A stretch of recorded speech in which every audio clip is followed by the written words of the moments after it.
ভিক্ষুক রাস্তা দিয়া যায় আর জমিদারের পুত্রবধূও যায়। একজন সামনের থেকে আসতেছে, একজন সামনের দিকে যাইতেছে। দুইজনের ক্রসিং এর সময় ভিক্ষুকের গায়ের কাদা জমিদারের পুত্রবধূর গায়ে লেগে গেছে। সে দুনিয়া আন্ধার করে ফেলছে, স্বামীকে ডাইকা নিয়ে আসছে, বলছে ভিক্ষুক আমার কাপড় নষ্ট করে দিছে। সে শুধু ভিক্ষুক ছিল না, বৃদ্ধ ছিল। বৃদ্ধ ছিল না শুধু, জীর্ণ ছিল, শীর্ণ ছিল, শরীরে কাপড় ছিল না, ফাটা চিরা কাপড় ছিল, পায়ে জুতা ছিল না, পেটে ভাত ছিল না।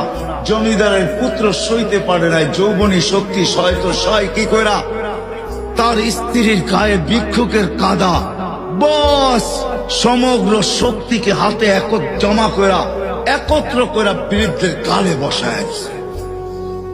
বৃদ্ধ কিচ্ছু বলে নাই, শুধু উপরের দিকে তাকায় দুই তিনটা শব্দ উচ্চারণ করছেন। শব্দগুলা হলো ইয়া মাল্লাহ তারা হলো ওয়ুন, ও আল্লাহ চোখে দেখা যায় না, ও তারা কুল্লা শাই তুই সব দেখিস, ফারা তারা মা বি তুই কি দেখিস না আমার সাথে কি ঘটতেছে, এটা কি দেখিস না? বলতে দেরি যুবক, মরতে দেরি হয় না।